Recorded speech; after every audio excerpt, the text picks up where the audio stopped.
time. Bakit na tayo kinakay?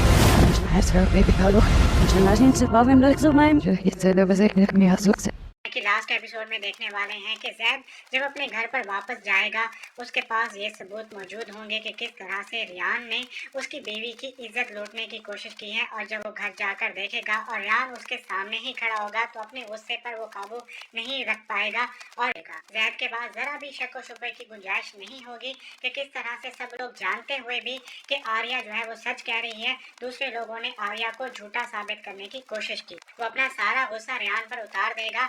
उसकी बहन कशमाला ने तो पहले ही तय कर लिया था कि वो रियान के साथ नहीं रहने वाली और इस तरह से रियान की पिटाई के बाद तो इन दोनों का रिश्ता बिल्कुल ही खत्म हो जाएगा। आसिफ साहब ने पहले जैद को कहा था कि जब तक उसके पास कोई सबूत ना हो किसी को वो कटहरे में नहीं खड़ा कर सकता, और जब जैद के पास सबूत आ जाएंगे तो वो सबको कटहरे में खड़ा कर देगा। जो इनका फैमिली डिनर इनकी फेयरवेल बनने वाली है। जैद सब सच जानने के बाद एक मर्तबा फिर से आयरा से मिलने की कोशिश करेगा और उसे रिक्वेस्ट करेगा कि वो घर वापस आ जाए, लेकिन आयरा किसी भी सूरत उस घर में वापस नहीं आने वाली जहां उसके साथ इतना ज्यादा बुरा सलूक किया गया। वैसे भी वो घर उसके बाप की दौलत का खरीदा हुआ है, वो शख्स जिसने आयरा की जरा भी इज्जत का ख्याल नहीं रखा। इसलिए जैद अपने बाप का घर छोड़ देगा, लेकिन वो आयरा के लिए घर नहीं छोड़ेगा बल्कि अपने असूलों की वजह से अपने बाप का घर छोड़ देगा। और अगले एपिसोड में आप ये भी देखने वाले हैं कि मुबशरा जैद का शुक्रिया अदा करेगी कि जैद ने हमेशा मुबशरा को इज्जत दी है, और उसके साथ साथ मुबशरा उसको ये भी कहेगी कि आखिरकार वो कब तक जबरदस्ती का रिश्ता इस तरह से जैद के ऊपर थोपे।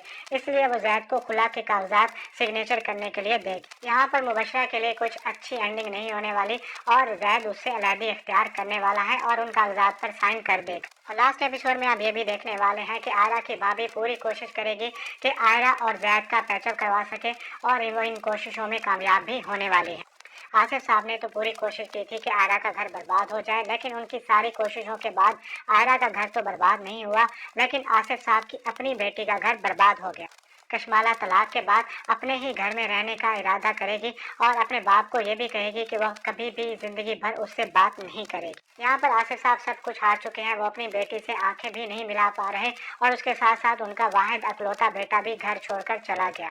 वो अपने किए गए एक्शन को अपनी बेटी के सामने चाहे जितनी भी कोशिश कर लें कि जस्टिफाई कर सके, लेकिन वो इतना घिनौना काम था कि वो खुद भी इस चीज़ को जस्टिफाई नहीं कर पाएंगे। और जहाँ तक रियान की बात है तो रियान इतनी पिटाई खाने के बावजूद भी नहीं सुधरने वाला और अपने माँ बाप के लिए वो सजा बना रहेगा। आसिफ साहब ने भी कभी जिंदगी में शिकस्त का मजा नहीं चखा था, अब उनको आखिरी और सबसे बड़ी शिकस्त हो गई है और वो इतनी बड़ी शिकस्त के बाद अपनी जिंदगी का खुद से ही खात्मा करने वाले हैं। आसिफ साहब की खुदकुशी के बाद इस ड्रामे की एंडिंग जो है वो काफ़ी सैड होने वाली है, क्योंकि एक तरफ उन्होंने जैद और मुबशरा का भी अलहदगी दिखा दी और दूसरी तरफ आसिफ साहब भी खुदकुशी कर लेंगे। लेकिन इस ड्रामे का शायद मैसेज ही यही है कि इंसान में अगर मैं आ जाए तो वो मैं इंसान को कब्र तक ले जाती है। तो नाज़रीन, ये थी आज की वीडियो। अगर आपको हमारी वीडियो अच्छी लगी हो तो हमारी वीडियो को जरूर लाइक कीजिएगा और हमारे चैनल को जरूर सब्सक्राइब कीजिएगा।